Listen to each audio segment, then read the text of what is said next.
Selection of level instruments based on process complexity, interface precision, and maintenance reality. Level measurement is not a one-size-fits-all decision. It requires careful matching of measurement principle to process dynamics, vessel geometry, fluid characteristics, and operational constraints.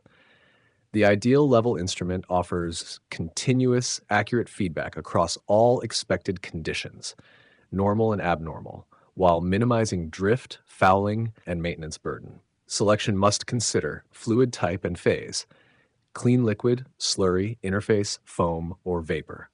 Density variability, thermal gradients, pressure shifts, or compositional changes. Response time requirements.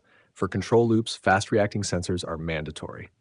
Installation practicality, nozzle orientation, internal obstructions, and access for service.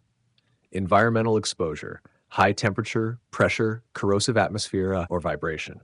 Common level measurement technologies. 1. Differential pressure, DP, widely used, especially for closed vessels or interface detection. Accurate and robust when density is stable or compensated.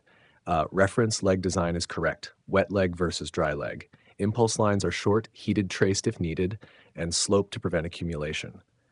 2. Radar, non-contact or guided wave.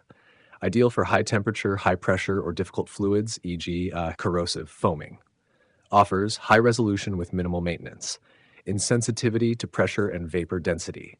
Suitability for long range or tall vessels. Not ideal if severe turbulence or buildup is present near the probe path.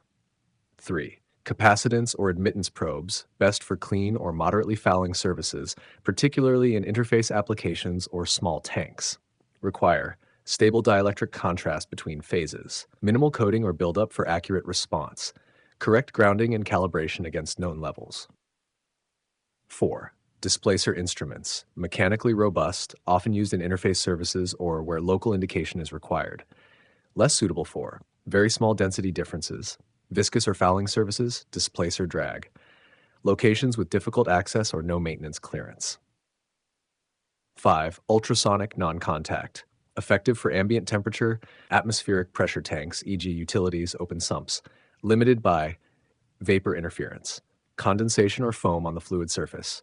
Weak performance in low pressure or acoustically reflective environments. 6.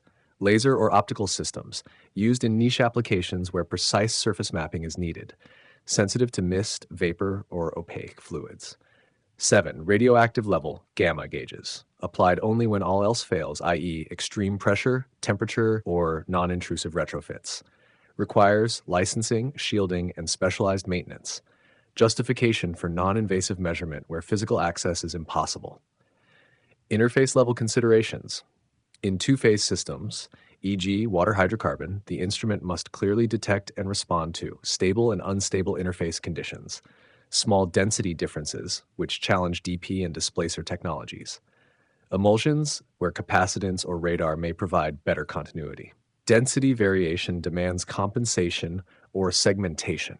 If fluid density changes during startup, shutdown, or upset, trip points, high, or low, must account for worst-case density. Compensation via pressure, temperature, or dedicated density input may be required. Or select a non-density dependent method, e.g. radar, for stability across transitions. Heuristics for selection. If the liquid is clean and dielectric constant is high, radar. If density is stable and vessel is pressurized, differential pressure. If interface is sharp and emulsion-free, displacer or capacitance. If non-intrusive retrofit is needed, radar or gamma. If service is fouling, viscous, or waxy, consider diaphragm seals or radar with purge options. Maintenance and operational fit. Beyond technical suitability, consider availability of calibration facilities, local or remote, accessibility of the instrument for routine inspection, need for redundancy in safety or custody transfer environments, personnel familiarity and availability of spares training. Conclusion: level instrument selection is driven not by popularity, but by process compatibility, operational resilience, and measurement purpose. The best solution delivers accuracy under all process states, without compromise to safety, visibility, or maintainability. Selection must be both technically sound and operationally realistic, ensuring the right measurement stays the right measurement across the life cycle of the plant. Differential pressure level instruments for robust, density-dependent measurement in closed and pressurized vessels. Differential pressure (DP) level instruments offer a mechanically simple, widely trusted method of level measurement, particularly in pressurized, closed, or interface service applications.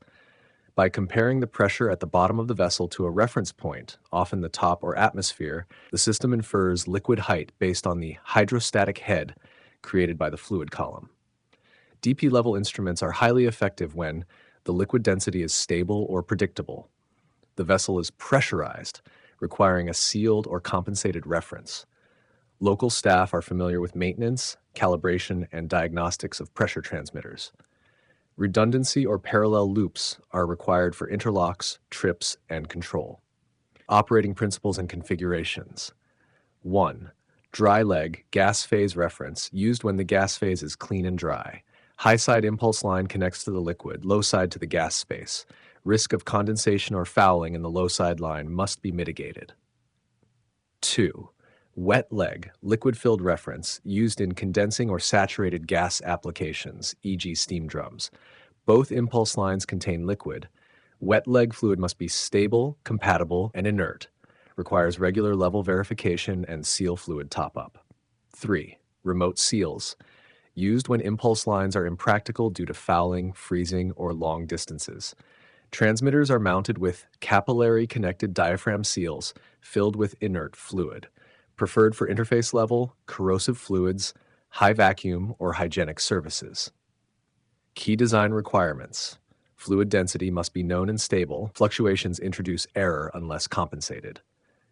Capillaries or impulse lines must be short, equal in length, and protected from temperature gradients, sloped and drained to avoid pockets of gas or liquid. For interface applications, the differential between upper and lower fluid densities must be sufficient to produce a usable signal. As a rule, a density difference to 150 kilograms per milliliter class is preferred for stable interface measurement. Below that, non-DP methods, e.g. radar capacitance, are more reliable. Accuracy and span design. DP systems should be sized so that 100% level span corresponds to 20 to 90% of transmitter calibrated range. The minimum measurable level remains above transmitter resolution and noise threshold. For large vessels, spans exceeding 10 meters may introduce drift or nonlinearity without remote seal compensation. Mounting and mechanical support. The transmitter must be mounted below the lowest measurable point to ensure flooded condition and positive head. Supports must allow thermal expansion, protect against vibration, and avoid transmitting mechanical strain to the capillaries or impulse taps. Transmitters should be accessible for maintenance with safe access to vent, drain, and calibration points. Calibration and density compensation. Calibration must factor in actual process fluid density, not nominal design values. Temperature and pressure effects on density if these vary significantly. In critical services, DP signals may be compensated via DCS using real-time temperature and pressure inputs or density transmitters. Limitations and misapplication risks. Inaccurate if density varies significantly during operation, e.g. multi-feed blending tanks. Impulse lines are long, fouled, or exposed to ambient temperature variation. Installed in vacuum service without wet leg or seal fluid compensation. Signal lag or drift can occur due to plugged or partially filled impulse lines, capillary line expansion from solar heating, wet leg evaporation, or contamination. Advantages. Simple and cost-effective, widely supported by operations and engineering teams that are easily integrated into existing pressure transmitter infrastructure, compatible with trip logic and SIL-rated safety loops. Conclusion. Differential pressure level instruments provide durable, reliable, and widely understood measurement in applications where density is stable, vessel pressure is high, or interface detection is needed. Their effectiveness depends on careful design of span, elevation, impulse routing, and seal selection. When applied with appropriate compensation and mechanical care, DP-based level measurement remains one of the most dependable solutions in industrial process control. Radar-level instruments for non-contact, high-precision measurement across challenging process conditions. Radar-level instruments offer non-intrusive, direct surface detection with exceptional reliability across a wide range of fluids, pressures, and temperatures. Operating by emitting high-frequency electromagnetic pulses and measuring their return time from the liquid surface, radar systems provide continuous level measurement that is independent of pressure, vapor density, or fluid dielectric variability, making them ideal for both standard and demanding process environments. They are particularly well suited for high-pressure or high-temperature vessels, e.g. distillation columns, separators; corrosive, viscous, or foaming fluids, where other sensors fail; applications with internal obstructions, where flexible or guided probes can navigate geometry; situations requiring non-contact installation, such as hygiene-critical, toxic, or aggressive services. Measurement types and technology variants. 1. Non-contact free space radar uses horn, lens, or parabolic antennas mounted on top of the vessel, ideal for clean, open tanks, tall vessels, or agitated liquids. Works with low dielectric fluids, but performance improves with dielectric constant 2.2.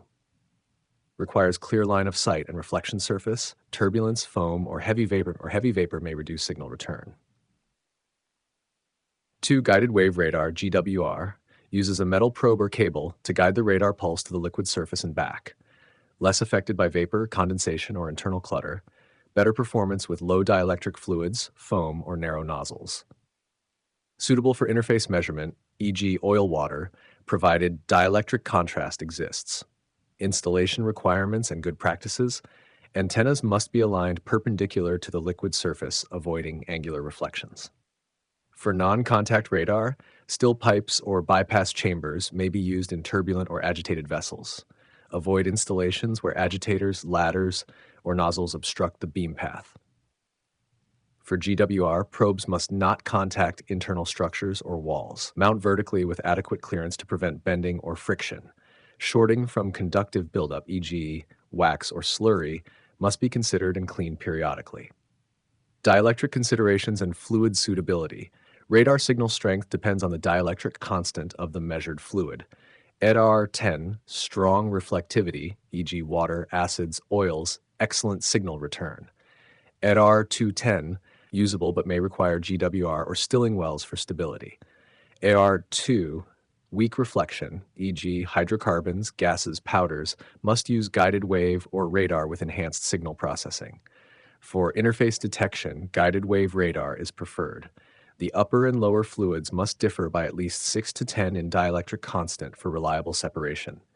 If the interface is emulsified or unstable, performance may degrade. Advantages over traditional technologies: insensitive to pressure, temperature, vacuum, and gas blanket variations. No moving parts, eliminating mechanical wear or calibration drift. Works in closed vessels and open tanks alike. Minimal maintenance. Ideal for inaccessible or hazardous locations. Immune to changes in fluid density, unlike differential pressure systems. Limitations and engineering precautions. Highly sensitive to nozzle buildup, which can block or distort the signal. Foam or condensate on antenna face, particularly in boiling or condensing services. Narrow nozzles with internal condensation, which may cause signal loss in steam or hot vapor applications. Not suitable for highly aerated fluids or those with unstable surfaces unless mitigated via bypass chambers. Some powdered solids or materials with very low dielectric unless specialized radar designs are used. Mounting and configuration notes. Use flanged connections with correct gasket alignment to avoid beam deflection. Purgeable antennas may be required for sticky or fouling fluids. Maintain head clearance above the antenna to allow full signal sweep. Calibration typically involves distance to level mapping, adjusted for nozzle height and vessel geometry. Diagnostics and digital integration. Most radar instruments include advanced diagnostics, such as signal strength monitoring, echo mapping and loss detection, process condition adaptation, easily integrated via HART, Modbus, or Foundation Field Bus, supporting remote setup and health monitoring. Conclusion.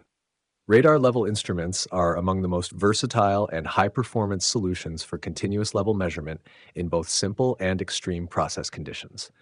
When selected and installed appropriately, whether free space or guided, they deliver accurate, drift-free, maintenance-light performance, even in pressurized, corrosive, foaming, or inaccessible applications. Their immunity to density and vapor variations makes them MOSH the preferred standard for modern level control in critical plant operations. Shot tank gauging systems for high accuracy inventory custody, transfer, and storage management. Tank gauging systems provide precise, reliable measurement of liquid level, volume, mass, and interface in atmospheric and pressurized storage tanks. These systems are essential for inventory control, fiscal transfer, loss prevention, and reconciliation across terminals, refineries, and bulk storage facilities. Unlike process-level instruments, tank gauging prioritizes metrological accuracy, redundancy, and traceability, often under regulatory or commercial custody transfer standards. A modern tank gauging system typically includes a primary level sensor, radar or servo gauge, temperature probes, multi-point, a pressure transmitter for pressurized tanks or vapor space, a field-mounted data acquisition unit and integration with a supervisory host system.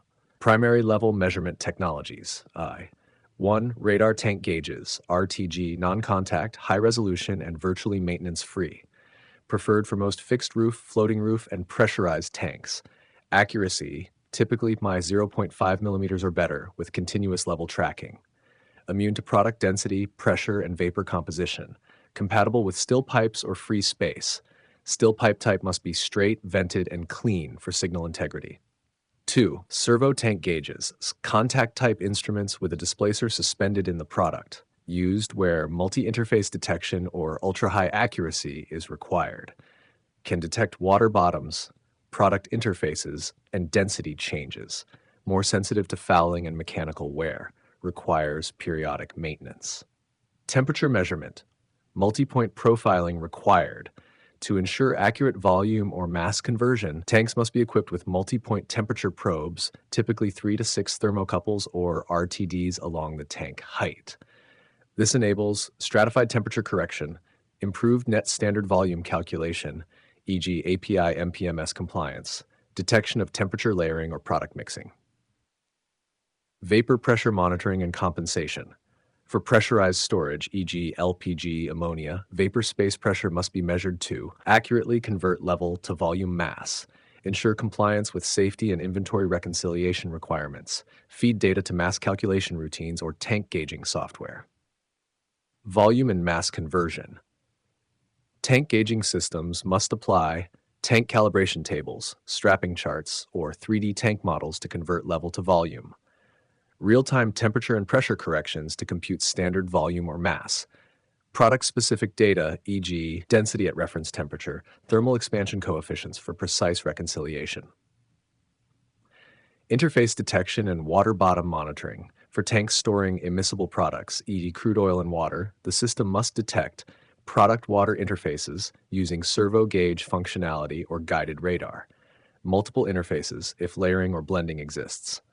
Water bottoms to prevent contamination and support drain scheduling. Communications and integration. Modern tank gauging systems offer digital field bus protocols, e.g. Modbus, Foundation Field Bus, or proprietary protocols for communication with host systems. Integration with tank inventory management software, DCS, or terminal automation systems. Redundant data paths and diagnostic alerts for signal loss, drift, or out-of-range conditions. Tank type compatibility and mechanical design considerations, suitable for fixed roof, floating roof, and internal floating roof tanks. Gauges must be installed on dedicated still pipes or gauge wells, free of obstructions and buildup. Floating roof tanks require roof position monitoring, either via tape-based roof position sensors, radar tracking of the roof surface, or mechanical couplings. Accuracy classes and custody transfer compliance. Systems intended for custody transfer or fiscal reconciliation must comply with API MPMS Chapter 3, OIML R85 or National Metrology Regulations. Certified accuracy traceable to national standards. Regular meter proving or calibration checks are required, especially in custody metering applications. Redundancy and safety considerations. In critical tanks, install dual gauges, e.g. radar and servo, or a radar gauge with a mechanical dip tape as backup. High-level alarms must be provided independently of the primary gauge, using a vibrating fork switch, guided wave radar, or float-operated level switch. Power and communication systems must be intrinsically safe or explosion-proof, rated for installation in hazardous areas, Zone 0 or Zone 1. Conclusion: tank gauging systems form the backbone of liquid storage management, delivering high accuracy level, temperature, and mass data essential for inventory control, commercial custody transfer, and safety. When properly engineered with the right combination of radar or servo technology, temperature profiling, pressure compensation, and software integration, these systems ensure transparent, traceable, and dependable tank measurement over the full life cycle of the asset.